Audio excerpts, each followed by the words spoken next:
Good morning, everybody. I'm Julio Salas, a CHCI Public Policy Fellow. I'm very delighted to be with you today for this Improving Healthcare Access and Quality breakout session. As a first-generation low-income Latino American who lived in Corona, Queens, New York, a majority low-income Latino community, it didn't matter what happened in a hospital or a clinic because most of Corona's residents' health issues stemmed from factors outside of a clinic, like having a low-paying job, living in poorly ventilated spaces, and having little to no green space. In order to improve Latino health, we must take a top-down approach because if we don't, we're not giving all Latinos what they deserve, access to affordable and quality health care. On behalf of CHCI, I would like to thank Amgen, Anthem, Color Health, Fresenius Medical Care, Signify Health, and Casey Family Programs for their generous support of this session. It is now my honor to introduce welcoming video remarks from the chair for this panel, Rep. Robin Kelly. Rep. Kelly represents Illinois' 2nd Congressional District. Since being elected to serve in the United States Congress in 2013, she has worked to expand economic opportunity, community wellness, and public safety across the state, championing numerous initiatives to generate job growth, reduce health disparities, and end gun violence. Rep. Kelly is Vice Chair of the House Energy and Commerce Committee and serves on the Health, Energy, and Consumer Protections and Commerce Subcommittee. Her energy and commerce work is focused on expanding access to health care, consumer protection for American families, and economic development. And now we give the floor to Rep. Robin Kelly for her video remarks. Hello, everyone, and thank you for inviting me to speak today as part of the Congressional Hispanic Caucus Institute Summit on Education, Economic Empowerment, and Health. I appreciate the opportunity to speak about issues that I am so passionate about, highlighting inequities in resources for diverse communities and discussing effective strategies to ensure all communities have access to quality and comprehensive care, irrespective of the color of their skin, the language they speak, their immigration status, or their zip code.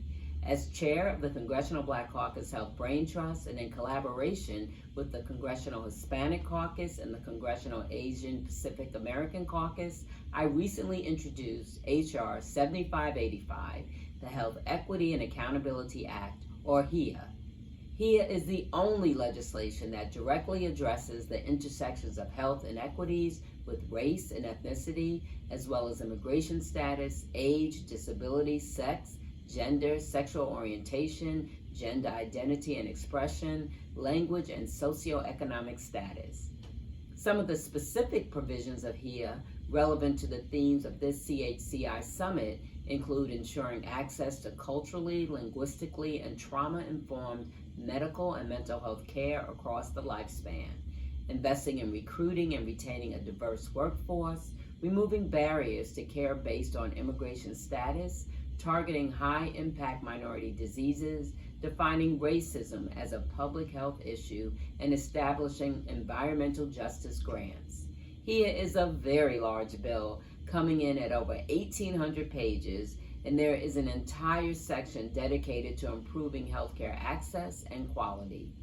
This section creates pathways to access Medicaid irrespective of immigration status, offers grants to enhance healthcare at our southern border, and holds healthcare systems accountable for the provision of equitable care. As you can tell, this is a comprehensive bill focused on closing the health equity gap using a multifaceted approach. I am committed to using my role in Congress to develop legislation solutions for overcoming the systemic barriers to quality care that diverse communities face. Thank you again for this opportunity to speak with you and for your attention to this issue. Thank you so much, Rep. Robin Kelly. It is now my pleasure to introduce welcome remarks from Robert Penfold, Vice President of Public Sector for Color Health. Robert works closely with federal, state, and local and K-12 customers on public health responses, including driving access and equity with Color's COVID testing, immunization, and therapeutic management solutions. Robert, the floor is yours. Thank you. It's a pleasure to be here with all of you today, especially in person. It's been a while. We are at a defining moment for public health in this country.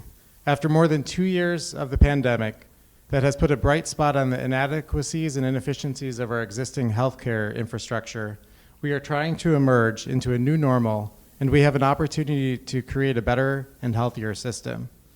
When public health services become more convenient, they become more valuable to people. When they become more valuable, people will actually use them. And when people use them, you can kind of see where I'm going here, we can improve health outcomes for large populations of people, including populations who have traditionally been underserved. Color has built the blueprint for this, the durable, resilient, flexible, and long-term healthcare infrastructure that America needs. We have just scratched the surface of what's possible with the infrastructure we have built. Here are 3 tenets to our approach. First, make essential healthcare services dramatically more accessible by removing barriers to access, reducing transaction costs, and enabling communities to pop up healthcare sites with little to no cost to them. Second, we distribute these services through a model that doesn't require a large amount of clinical infrastructure so that we can efficiently scale to meet demand. Third, we monitor these services through a digital platform and report data that will help inform important decisions and improve health outcomes. We've put this into action across the country. We have delivered preventative healthcare services for employers and their dispersed workforces like Teamsters Union, scalable, customizable testing, vaccination, and therapeutic management programs for public health, including partnerships with the Latino Task Force and the African American Community Empowerment Council, a variety of testing options to meet the needs of K-12 schools, easy-to-order testing kits for anyone solving that last-mile access, and now we're growing our offering with infectious disease programs, immunization management, and essential care designed to reach anyone. Color exists to increase access to healthcare resources. We do this by bringing those healthcare resources directly into people's everyday lives, to you at your workplace, to your kids at their schools, to your place of worship, and even your home. Color makes public health happen where public life happens. We have a community-centric model that allows points of delivery to exist at any community access point, and we know that all of you in this room are the partners that can help this model go further. Thank you. Thank you, Robert. It is now my pleasure to introduce today's moderator, Dr. Kara James. Dr. James is president and CEO at Grantmakers in Health, acronym GIH. For more than 40 years, Grantmakers in Health has worked to achieve better health for all through better philanthropy by helping health funders across the country learn, connect, and grow. Prior to joining GIH, she served for 8 years as director of the Office of Minority Health at the Centers for Medicare and Medicaid Services, where she provided leadership, vision, and direction to advance CMS goals related to reducing disparities and achieving health equity for vulnerable populations, including the development of the first CMS equity plan and rural health strategy. Please welcome Dr. Kara James.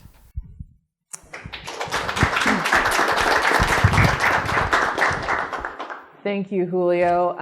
Thank you, Robert, and also thank you, Representative Kelly, for the remarks. And I want to particularly thank CHCI for hosting this critical conversation on what we can do to advance health equity for particularly the Latino community and focusing on improving healthcare access and quality. I am joined by quite a panel up here, so I'm going to go through their bios briefly so we can get to the dialogue. And as we are going through our questions, I hope you are also thinking of the questions you would like to ask them, because we will have some time at the end. As you've heard in all of the remarks, a lot of the challenges, and even in Julio's remarks about his community, that we're facing that are important for us to achieve health equity have very little to do with what's happening in the doctor's office. Mm-hmm. They are factors like food, housing, transportation, safety, language, all things that we call the social determinants of health. And they are so important, and any solutions to achieving health equity require us to focus on those. And so we've got a panel of experts who are doing a lot of this work in their own to share with us. And so I'm going to kick off by introducing them and diving into some of those questions. So first, I hope you will help me welcome Maria Velasquez. Maria is the founder and principal consultant for VNN Consulting Services. Maria is a bicultural nonprofit leader with more than 11 years of experience working in complex health and social services focused on international advocacy and program management, philanthropic development, national child welfare, public administration, and consulting in healthcare through an ecosystem and social determinants of health approach. As a senior consultant to the Casey Family Programs, she is working on a groundbreaking initiative to examine the impacts of the social determinants of health in Latinx families and children. Welcome. Next is Les Ibarra. Les is currently the president of Medi-Cal Health Plan for Anthem Blue Cross. Les brings 22 years of experience in Medi-Cal managed care operations to serving the 1.3 million Medi-Cal members currently covered by Anthem across California. Over the course of his career, Les is focused on health equity, working to improve timely access to care and coverage, and his vision is now driving the work of Anthem's provider, member-facing, and operation teams. Welcome, Les. Next is Claudia Vasquelina. Claudia is working as a registered dietitian for 14 years. She has been with Fresenius Medical Care for the past 6 years, where she serves as a senior manager of nutrition services. Claudia leads a team of 125 dedicated individuals and is most proud of her work increasing registered dietitian team engagement and morale, and supporting and driving Fresenius initiatives to improve the quality of care for their patients. And finally, please welcome Kenneth Mendez. Kenny is CEO and president of the Asthma and Allergy Foundation of America. He came to AAFA from AdvaMed, the world's largest medical technology association, where he served as Senior Executive Vice President and Chief Revenue Officer for 12 years. Since joining AAFA, he has led the organization in establishing a new multicultural multi-year strategic plan that emphasizes dramatically reducing the impact of allergy and asthma on the underserved and tripling the size of AAFA's online asthma community. Kenny also has a personal stake in AAFA's mission as he and his 2 children manage asthma and allergies. Welcome to you all. So we also encourage you to join us if you want to tweet your comments about this session to #CHCI Summit. So let's start by just framing the conversation a little bit and explaining, what is the linkage? We're talking about social determinants of health and healthcare access and quality. So maybe Les and Maria, why don't you start by just telling us briefly, what is that relationship of these social determinants of health? So when I think about some of the root causes, I have to reflect a little bit, internally. When I started at Anthem 22 years ago, I was an uninsured American. During my interview, there were questions posed about explaining the difference between an HMO and a PPO, and I could not answer that question. Luckily, I had some service experience. So starting off in a customer care environment and claims, I immediately got to understand, for the lowest income Californians where I work, some of the barriers to care that they experience. So in my own experience, I came knowing that in order for me to grow as an individual, to be healthy, to really meet goals, I needed a full-time job, which was why I was there. So never would I have expected to be sitting here today with all of you, talking about health disparities and some of the social drivers that we're really focused on addressing. But in talking with hundreds of members a day, and really understanding barriers to care, over 50% of our member population are Latinos, Spanish-speaking, rural areas, urban areas. The lowest income areas of South Los Angeles, for example, where I've directly assisted folks in navigating a really complex healthcare system. And that's for those that even have benefits. So when we think about what are some of the areas of focus and what are those drivers, I have to reflect on somebody that I met, an 8-year-old child in South Los Angeles several years ago, where I visited a Boys and Girls Club. And he, within a couple of minutes of introducing himself, explained to me how he wasn't able to go outside and play. He wasn't able to go anywhere other than the Boys and Girls Club once a week, otherwise was inside his home. And the reason for that was his brother was murdered in front of the home. And next door, drug dealing was happening, gang violence, and his parents would not let him outside other than to go to the Boys and Girls Club. And so when I'm thinking to myself at the time, my daughter was about the same age, and I thought, here in just 5 minutes, what did I hear? Violence, drugs, those are all social determinants, adverse childhood experiences for this child who will grow up and not have the same opportunities, let's say, that my child does, or others across the country. And so those types of experiences, when we think later about chronic diseases, and we think about how we're managing food insecurities, how we're trying to coordinate folks who need transportation, these are all very, very important pieces to understand when we're thinking about an overall population health management approach to care. So it's not just getting to a doctor's office and looking to get a preventive visit. Yes, that's important, and we have to encourage access, making sure that there are doctors available to see patients, whether that's through in-person visits or what we've learned a lot with COVID, telehealth platforms through technology. Some don't have access to that technology, so we have to enable resources. We have to focus on collectively tying in community resources, different payment models, such that we go outside of the everyday healthcare system in order to deliver care. And so when I think about that child, or I think about others that have, for example, I met somebody who is deaf.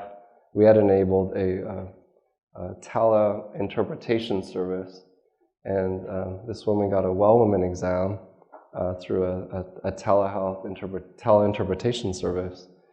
She was in tears and shared with me that the best visit that she ever had was through a sign language interpreter on a FaceTime visit during a well-woman exam. So when we think about the disparities and how we can address them, an overall population approach, we think about behavioral health. We're very focused on maternal-child health. We're focused on managing chronic diseases. But when I was starting with the adverse childhood experiences, we do have to think about what happens at the beginning, the environmental factors. Zip code matters. It does matter what language barriers you have. It does matter what opportunities that you have from an education standpoint. So these are areas, strong areas of focus as we approach how are we going to address quality outcomes. Quality is very much on the end of the spectrum, but we have to really start at the beginning. Thank you. I couldn't have said that better. I appreciate the personal approach to it, because when I was thinking about this question, I thought we could sit here and talk about all the what we know about social determinants of health, right? We know that access to education, access to having food security, even having things outside of the traditional spectrum of social determinants of health, like involvement in the child welfare system, immigration status. We know all those things impact our family's well-being. But I would be remiss if I don't highlight the experiences of the 100 familias that we've spoken to on behalf of Casey Family Programs. In the last year and a half, Casey Family Programs embarked on what I think is an unprecedented foundation effort, which is to understand before doing. So we led a number of interviews across the country in 12 different states where the majority of children living in low-income households reside. And most of the questions were focused around, ¿qué es importante para ti, right? Like, what's important for you? And overwhelmingly, we heard, obviously, COVID-19 has had a severe impact on our families, knowing that it had a disproportionate impact on our families because the majority of our families are those frontline workers, right? We also heard mental health services being a huge priority. And what I found interesting as a Colombian immigrant myself is the acknowledgement that mental health is a need was shocking for me to hear from families. Addition to that is immigration history. Regardless of we know immigration history impacts family differently, but regardless, your immigration status truly impacts the way in which you can access economic and social mobility. And the last thing we heard, and we all know this, right, it's not a secret, is education is such a high priority for our families. But not just education, but the barriers to education. I mean, how many of our families are involved with DACA and know what the barriers because of DACA are? And so if you hear all of the themes that we heard from those interviews, very few of them are our traditional sort of health indicators, right? Great, thank you. So Kenny and Claudia, you guys work with very specific populations that I'm wondering if you could talk a little bit about who they are, some of the specific inequities that Latinos in the community face, and how the social determinants of health impact their access to health and quality. Sure, maybe I'll start. Over 4,100 people die each year from asthma, and a strategic emphasis for us has been health equity. and Black Americans are 3 times more likely to die from asthma, 5 times more likely to be treated in an emergency room. Puerto Rican Americans are diagnosed 2 times more, have 2 times more prevalence than non-Puerto Rican white Americans. So I think you are living it and seeing it. There are 25 million people with asthma. And I think it's really important to address some of these social determinants. We are the poster child. I suspect many of you in the room have some form of asthma or allergies just because of climate change and more intense allergy seasons, and allergies can be a trigger for asthma. So it's a vicious circle with environmental justice, driving climate change, driving more allergies, driving asthma that disproportionately affects some of these communities. So for the past 7 years, I have been dedicating myself to mostly working with patients on dialysis, right? Meaning they have end-stage renal disease, right? So their kidneys no longer function properly to filter waste, fluids, and toxins from their bodies. So, and as a dietitian, right, I had the opportunity to work in 2 different clinics, completely, 2 different demographics, right? And what is really interesting is that dialysis patients, right, they're required to attend treatments 3 times a week. But we do have an option of treatment for them to do at home. But unfortunately, many Latinos are not eligible for that due to housing security, right? So they really require to go to an in-center to a clinic to do therapies in-center. So now we face another challenge, which is the access to transportation, right? So for instance, at the first clinic I worked at was at a very low-income area, most made of Latino patients.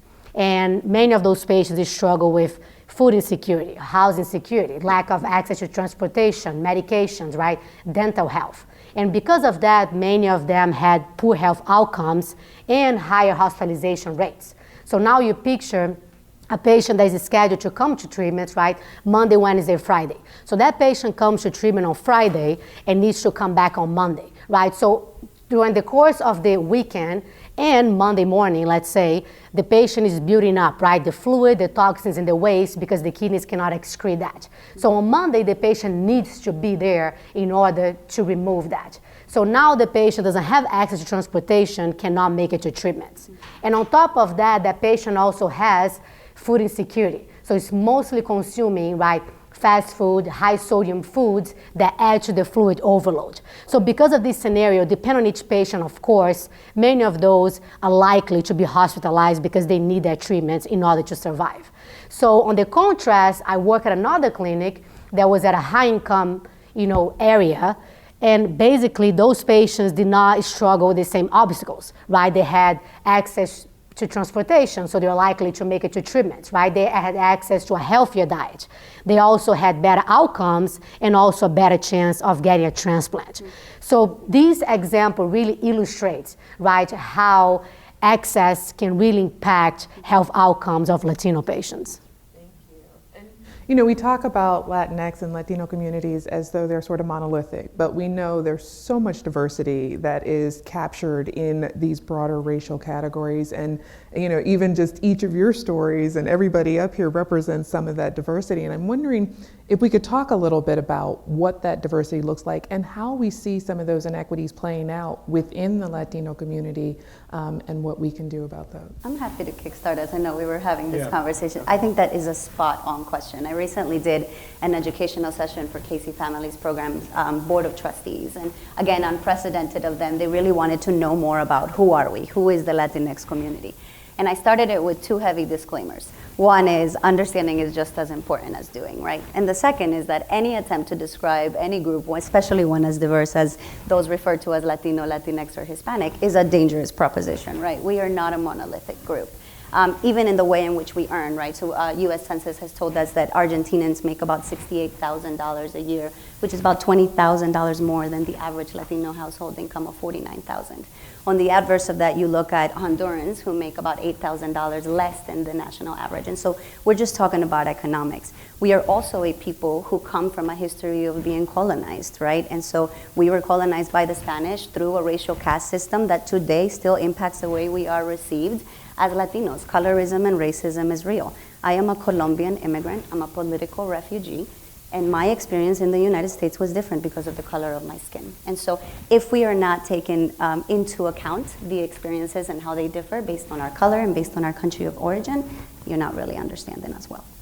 Can I build on this? We were talking about it, so let me just explain.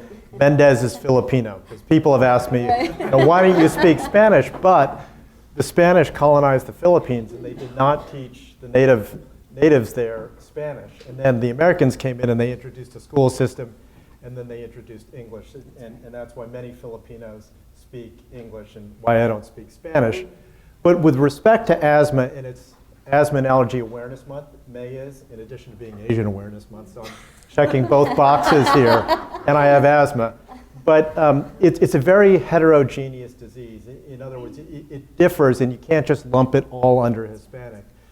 Puerto Rican Americans, as I mentioned earlier, are two times more likely, and that's largely because of the genetic origin that you're talking about versus Mexican Americans. However, all the social determinants that we just talked about still impact people based on their zip code, where they live, their education, their access to care. And we also cover food allergies, and one of the other issues with food allergies is avoidance. And when you get into food deserts and places where you don't have good labeling of food, that can be an issue as well. Oh, that is great. So Les, you talked a little bit about, language in one of the narratives that you shared. And, language is so important in your ability to access, to understand, and to receive information. So I'm wondering if we could talk a little bit about, language access for the Latino community. The American Community Survey says that nearly 70% of the more than 54 million individuals who identify as Latino speak a language other than English at home, and that many of them have limited English proficiency. So how does this affect our ability to improve access and quality? And what is a large health plan such as yours that does serve such a diverse population doing to address the language issues? So I shared a little bit about some of the innovation, but I do think it's important to start at the basics. If we can't communicate our needs, our social needs, our clinical needs, our educational needs, there couldn't be a greater barrier. So when I think about where we are as a company, I shared a short story about a disabled member of ours, but I also want to share that as part of a digital approach, we decided to acquire iPads and distribute them across federally qualified health center clinics who are willing to participate in a program for this FaceTime interpretation service that offers over 200 languages. So even when we think about Spanish, how many different dialects do we have, right? And I think a one-size-fits-all cannot work. So when we think about even hiring staff who speak Spanish, we have to understand what are the local populations that we're serving. Are we being culturally aware and competent, even from a service perspective, or for the doctors that we contract with, or understanding from a big data perspective, you think about, do we offer access? But then that's one approach from a specialty. But then when you start to think about language and think about the staff that work at the doctor's offices, because what we want to prevent is translation occurring by family members. That's been proven not to be effective. And why is that? Because maybe it's not full transparency with the doctor, especially if it's a child translating on behalf of a parent.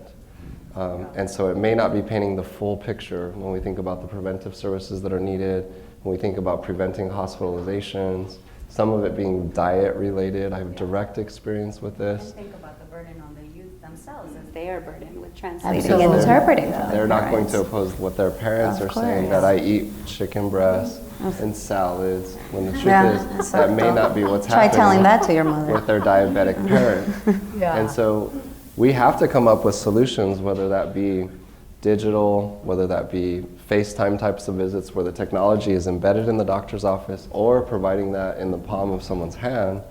Those are some of the key investments that are being made from our perspectives as part of our population health approach, utilizing all of the data that we have available to us. We're covering 70 million Americans across the country. So when we think about how we can reach members, we want to leverage all the data that we have to be able to really develop solutions that can address these needs. Yeah. And Claudia, you guys serve a large population across the globe, really. Yes, in it terms is. of Fresenius. So how do you address some of the language needs that people have? So with Fresenius, we have, when patients need language assistance, we have two options, which is a phone language line and or the language line inside that is via video, through iPads. So the patients do enjoy the video because they can see the interpreter face to face, right? But some of the clinics, some patients prefer the phone option. Regardless, the interpreters, they are trained to translate medical information, it help the patient to receive, right, appropriate and accurate information from the physicians and the staff. But what's even better is when we have clinic staff that is able to speak that language and assist with the translation. Personally, the clinic I worked, I could see the difference, in the patients when I started working there as a dietitian. They were just so excited. She speaks Spanish, and they finally felt like more connected and also able to share things that they probably wouldn't if they didn't have, a staff member that spoke their own language. And it was really nice to see that even they would try, and I would appreciate them trying, to speak English. At the same time, my natural, like my first language is really Portuguese, right? So sometimes I had my Spanish, Portuguese accent with a Portuguese accent to it, and they would make fun of me. So it was nice building that relationship, but it was really incredible to see what a difference I made with the fact that I spoke their language. Yeah, so let's pivot. I mean, we could keep this conversation going for hours, but I'm assuming you guys don't want us to do that. But let's pivot to the solutions. So, we've talked a lot about, what some of the challenges are, some of the diversity that we see within the communities. And who's doing this right in terms of addressing the social determinants? And what are some of those big challenges that people are facing when it comes to addressing the social determinants of health? I can start. I think when I think about what are some of the things we need to do, I think we need to close the gaps in accessing safety net programs for mixed status families, right? We know that the fear our families have of public charge, that the fear our families have of accessing services impacts us for generations to come. We need to close that gap. And the second is we need to address mental health needs for parents, for youth, for children, for families, for frontline workers, in a culturally competent way. And I think one of the ways in which we can sort of increase dissemination of some of the best practices, in my belief, is we gotta start disseminating promise in practice. And we gotta start funding at the promising practice level so that we can get some movement in our field faster. Our current generations can't wait. Yeah. I would like to share a little bit about a federal waiver program, maybe two things. A federal waiver program we've implemented in California called CalAIM, and I'll talk a little bit about that. And then from a policy perspective, that I think there's opportunities. So when I think about what I've been working on for the last maybe 3 years, we did some pilot programs that were focused on housing navigation, rental deposits, enhanced care management programs that were really taking the top 1% of our member, from an acuity standpoint. And so in CalAIM, we launched in January after a couple of years of pilot programs, and for me that was 10 counties across California. Now that's expanded into 29 counties. And so when we risk stratify our population, again about the top 1% with the highest disparities, much of it being language, but we are talking about, some are homeless or at risk for being homeless, lots of agencies to navigate with limited to no resources, and feet on the street programs where we take a community health worker approach, where we're able to partner with community organizations and develop reimbursement models to pay non-traditional healthcare providers to address some of these social drivers and other issues. And so when I think about some of the outcomes, it's early on. We have some outcomes from the pilots that we've been running, but I do think that we've been kind of at the cusp of innovation as we are running these new programs in a Medicaid environment. And so we have a good state partner. My team at Anthem, we've been very influential with the state and how we've rolled out the programs. And from a technology perspective, we've spent millions of dollars, and then from a people perspective in terms of staff that we hire at the health plan, but then also the partnerships that happen at the community level, some of which are county public health, county behavioral health, non-traditional providers that are community organizations, and even some of our community health centers have been great partners in some of these outreach programs and reaching the most vulnerable. From a policy perspective, very, very much in our health plan world, we are working with congressional stakeholders to develop legislation that will allow us to account some of these social service reimbursement models that we're implementing, such that it'll be acknowledged as a medical cost. So when I think about food insecurities, for example, if we take those that are chronically ill, diabetes, renal failure, someone that's recently been discharged from the hospital, we are sending healthy meals based on their health condition to their home, having them delivered as a way to prevent readmission to the hospital. And we're finding great success with that. So what we're saying is we would like for that to be incorporated as kind of a medical cost as opposed to administrative cost, which is what we pay for buildings, what we pay for several things like IT, computers, staff. And so that's a big initiative at Anthem from a legislative priority perspective to be able to really double down across the country. In California, I think we're fortunate in that our state partner is allowing for some of this to occur through our relationship there, but it's not consistent across the country. So when we think about how do we intervene and how do we invest, we need to go beyond the primary care doctor's office, a specialist, and go beyond a hospital and really think about these community supports that can be made available, and that will ultimately impact the healthcare continuum in a way that we've just not seen before because the focus hasn't been there and the dollars haven't been there in terms of investment. So I think it's really important to continue down that path. That's music to my ears. In the prep call, I said I was going to put some pressure on you here, but it's great to hear that. Because one of the things that we're doing, AF is doing, we just launched our HEAL innovation program, Health Equity Advancement and Leadership. It was $1 million grant to invest money in community-based programs to collect data for better outcomes from home visits and some upstream interventions. But we need to have these things sustainable, and as we collect that data, we're hoping health insurance companies and the healthcare system understands that paying for these will reduce emergency room visits, improve outcomes, reduce costs to the healthcare system. So we're relying on those in the for-profit industry, in insurance and other things, to provide that access. So really important point. So we're going to be best friends next year when we come back here. You can be best friends with me too, because in Fresenius we are focusing on value-based care, really trying to coordinate all the disciplines, right? I'm proud to say that every patient has, a whole interdisciplinary team working with them, a dietitian, a social worker, a charge nurse, a physician, a patient technician. And we'll really focus on that care coordination to avoid, readmission, making sure there's a smooth transition between a discharge, the patient coming back to the clinic, a more holistic approach by thinking about the patient at every single level and coordinating their care instead of just, those separated pieces. And I think I encourage people to look up there's an emerging sort of field called complex health and social needs. I'm hoping you've heard it, and encourage you to look into it. It's honestly a field that's looking to connect both our health and social needs and put funding where it needs to be. Yeah, so I'm going to do one last question. I'm going to ask you all to start getting your questions together, and we'll turn to these, and maybe we can kind of briefly touch on this.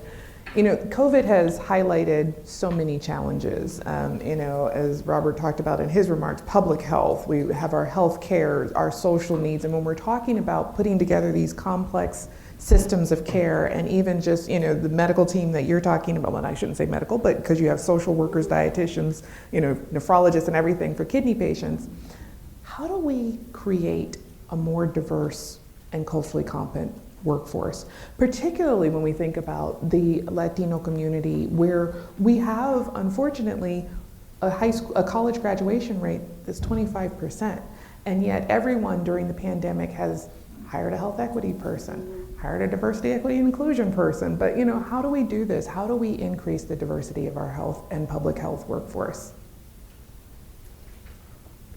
Well, I'll go there. We're trying to do that. I think you have to get local communities. All asthma is local, education is local, housing is local. And I think the fact that all of you are here, I love to see the diversity in the room.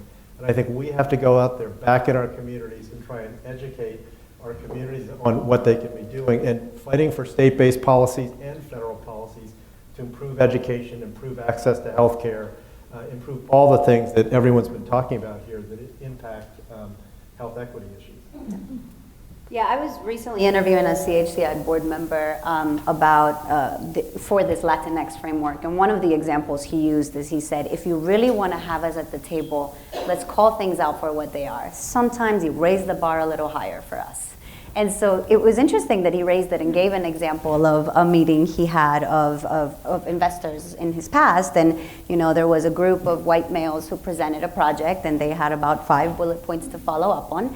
And then a group of black men walked in and presented their proposal, and there were about 25 follow-up items. And I just laughed in my interview with him because I said, interesting point. So if we really want us at the table, make us work for it, but don't make us work more for it. We've been making investments from a scholarship perspective. I've done a lot of this in California, but we're doing it across the country as an approach because we do believe we have to start with creating those opportunities in terms of access to education. And when we think about, at Anthem, we're focused on the healthcare workforce. It's not just doctors. We need more nurses. We need more social workers. Right. We need behavioral health support. Even medical assistants, and when we talk about language disparities, the best way from a workforce perspective is to develop and hire at a local level. Mm-hmm. And so these communities that we're working to reduce disparities and address the health inequities that exist, we do have to develop our youth and provide more resources for children. And especially in the behavioral health space, when we think about how that ties into COVID, I do believe that the awareness, and this is really positive from a Latino perspective, because I think traditionally it hasn't been an area of focus. Right. And I think it's becoming, first, the education component around these issues really do exist. And I have to kind of acknowledge our mothers who bear the brunt of the family. They don't prioritize their health care because they're feeding everyone, they're caretakers in our homes, but probably have the most need from a behavioral health perspective, but the last to seek out resources from a caretaker of the family, the foundation of many of our families. So I think about the resources that we need. How do you carry it all the way through to the workforce? We do have to focus on youth, make sure those opportunities are provided. Yeah. Can I just add one thing? I'm proud to say that Frisinis, they do encourage and they support with tuition assistance, the growth within the company. So I have had the opportunity to work myself with patient technicians, right? They started you're just a tech, you don't have even a degree, and then with the tuition assistance, they became nurses, right? So it's really nice to see that, and I personally, they were Latinos, and it was great to see that growth, right? And them just being like, this company is helping me get there. But I do think we need more outreach programs to really target Latino communities so we can really hire more Spanish-speaking patients, within the healthcare system. Mm-hmm. Yes, and so if you have questions, please stand up. We do have a couple of microphones that are going to be working their way around the room. I've got one here, and we'll start there. And I think, I do want to acknowledge that the pathway programs, such as the CHCI Fellows, is so important. And we've seen a reduction in some of those over years in terms of the development of those, and we need to fully support those, because I would say we had conversations where we would be surprised when people would get into the workforce and not know certain things that you felt like should have been learned along the way, and then you realize nobody taught them. Yeah. So we need to do more. Yes. Buenos dias. Thank you, everyone. Ricardo Sanchez, I'm with Bristol Myers Squibb. Excellent panel. I think it was a very timely conversation. For myself, I am an immigrant from Colombia. I grew up with the social determinants of health. It's excellent to hear that there's actually a concept behind this. For me, it was just life. Now it's, there's a concept, right? And COVID really hit my family hard. I lost both my grandparents at the very beginning, and I also lost my mother in Colombia. So this is also one of these things that we experience as immigrants, where we don't just have to worry about here, right? Me as the youngest of four, I also had to worry about my family in Colombia. My question is, it's more than a buzzword, right? Social determinants of health, which is excellent in its progress, but how do we keep this going? How do we make sure that this doesn't end after the pandemic, whenever we'll say that it's done, that we continue this work, because these things have been ephemeral, right? They've been with us this entire time. So, for my company, we're also looking at this as well. We don't want this to stop here. And, I got hired, because, put a little color in the team. But so this is important, right? And I'm glad that companies are doing this, looking at the panel, right? Very diverse. So how do we keep this not just conversation going, but we actually follow up with action? All right. Thank you. Thank you. And then you can go to the back there for the next question. So, colega, I'm sorry. I'm very sorry Yes. for your loss. Let's just start with that. I live between Colombia and the United States, and I know what it's like to be far away from family and to lose family members that way. So I'm very sorry.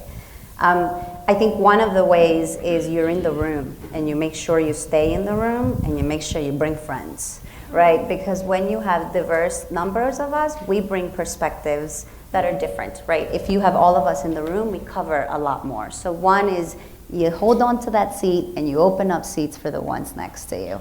And the other is when we talk about health, we often talk about it in a siloed way, right? We talk about health and its indicator of health, and then it's sort of as an afterthought, we think about including the sort of social determinants of health or even well-being overall. And so you as an advocate, as you think about writing bills, policy, advocacy, always bringing to the forefront the social determinants of health and keeping that in the conversation, you would think it's small, but it's not small. Yeah, I mean, I agree with that. I mean, just keep at it. I mean, email me, kmendez@afa.org, because we want your help and we want to work with you. We were doing this long before COVID started. It was part of our strategy, and we want to continue with it. I would say I was doing health equity before it was cool. Yeah. The Exactly. other important thing is that when you get that seat, use it. That's right. Because there are often times we have people who have a seat at the table who don't say anything. And so things continue, and it's hard when you're the only one, but it's critically important that you do use that seat, because otherwise we don't get the progress. In the back. Hi, I was just joking that you guys are speaking to my soul right now. I am Maria Baluja. I am representing Signify Health here today as the Lavos, as the Latinx Association Chair. And everything that you guys have said right now is exactly what we talk about as an organization. My question to you is, do you have any pointers or anywhere that we can tap into for, I don't know how to say this, how can we find information on like volunteering language services? So how, just in hearing what you guys were talking about today, I'm thinking about utilizing some of our existing programs and efforts within our organization to help those who are going to doctor's appointments, or maybe they need help reading a label for some food product that they got or what have you. Are there any legalities tied to that, and how can we start looking into those so that we stay within the lines of our realm? That's a good idea. Call us, call me. We need the help. I mean, that's terrific. I mean, we have enough trouble in English.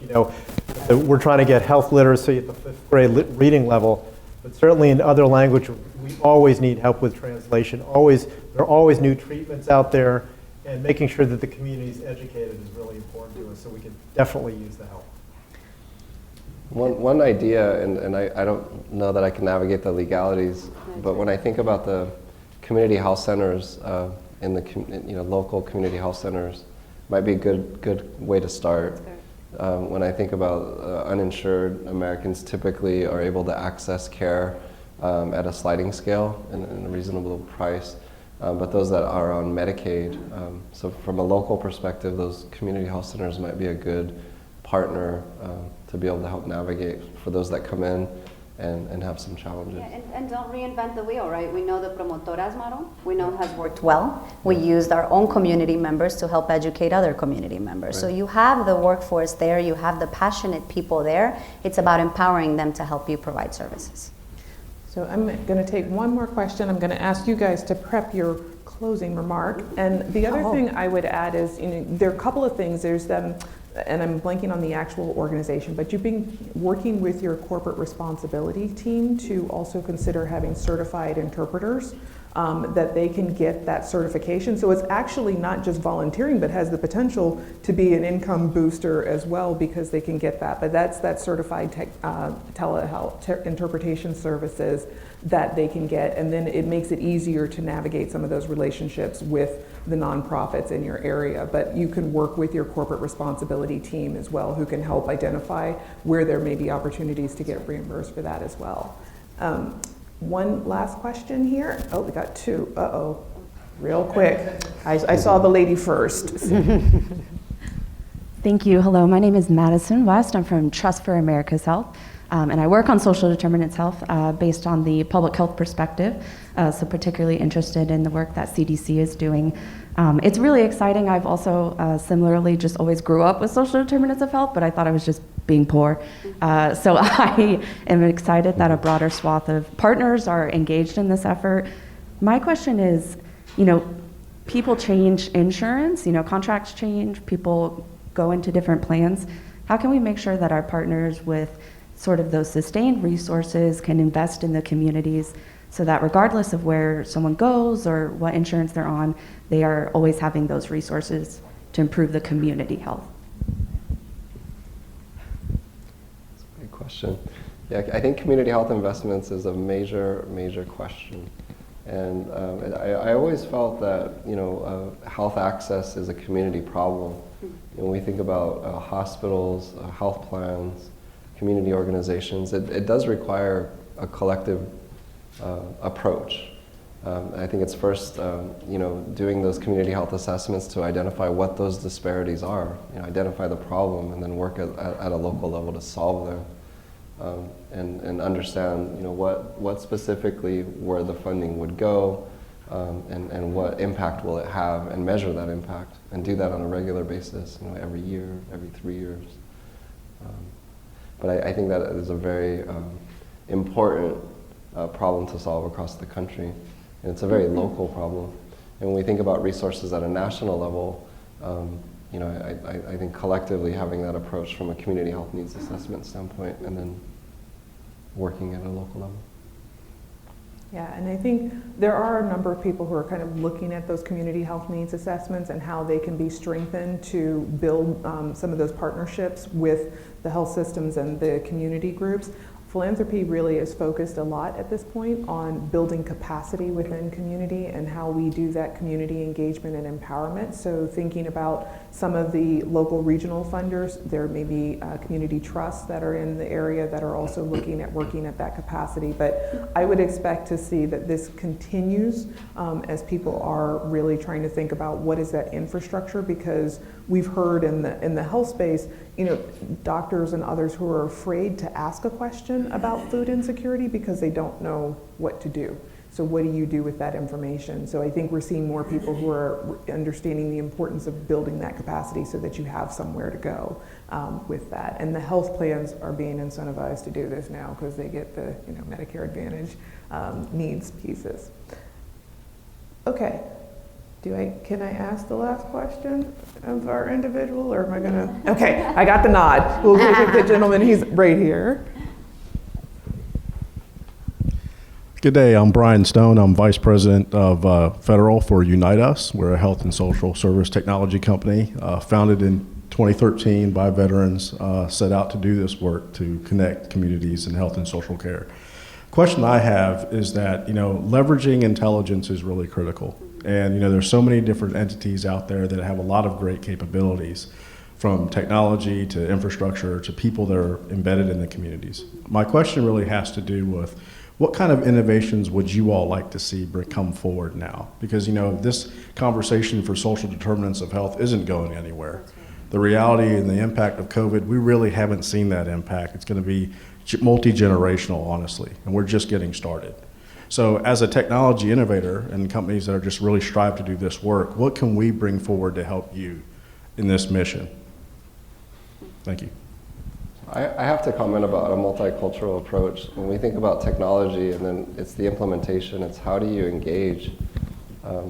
The hardest thing to do is engagement in a scalable way. So I think culturally competent approaches is a top priority, and it's hard.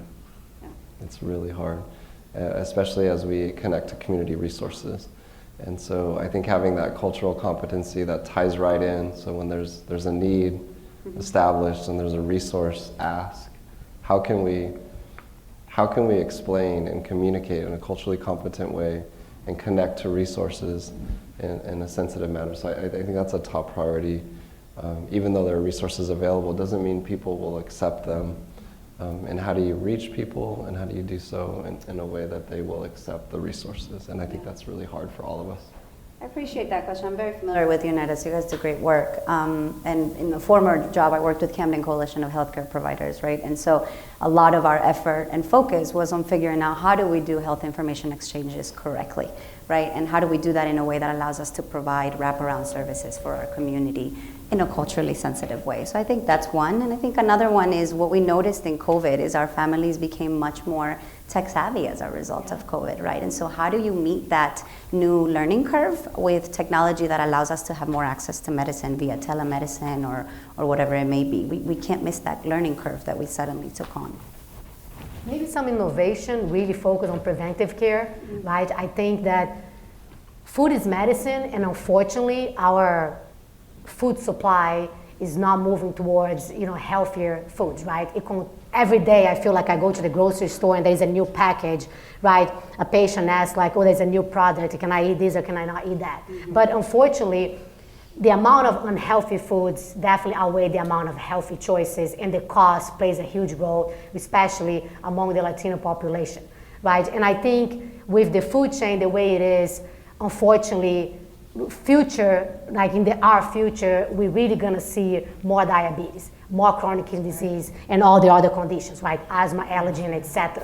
So how can the technology, maybe, like some innovative technology, engage more the Latino communities in really seeking preventive care, right? Seeking the assistance to prevent you from getting there, right? Getting the condition and then having to treat it, right? That also is gonna take less of a toll on the healthcare system.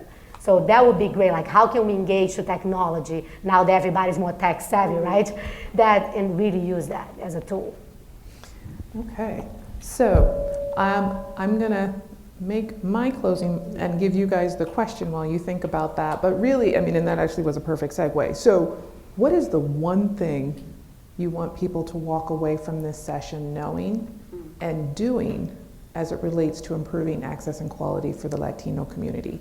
And as you think about that, I just want to thank all of you for your participation today and for being part of this, and to thank CHCI for hosting this conversation. It's been really great. We have, it's been a tough week for the country, but I'm really excited, particularly when I look at all of the young faces in the room and the future that we have ahead of us, I know is bright.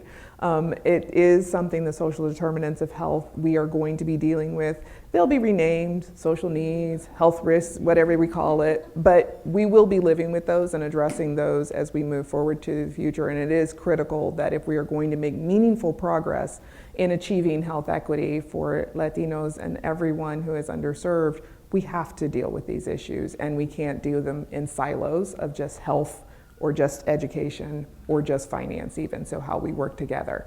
So, Les, what should we do? What do you want? Keep it really simple, especially for those of you, the youth in the room. Keep it very simple. Honor yourself. You have a voice to be heard. You have a seat at the table. Honor where you're from. Honor your background. We have a lot of work to do, especially in this space. You have a seat at the table, a voice to be heard. Thank you. I would say healthcare requires a lot of empathy. And I think everybody here has the empathy, otherwise you wouldn't be sitting here today, right? You care about the Latino community having access to everything that is gonna help them have better health outcomes. So keep the empathy.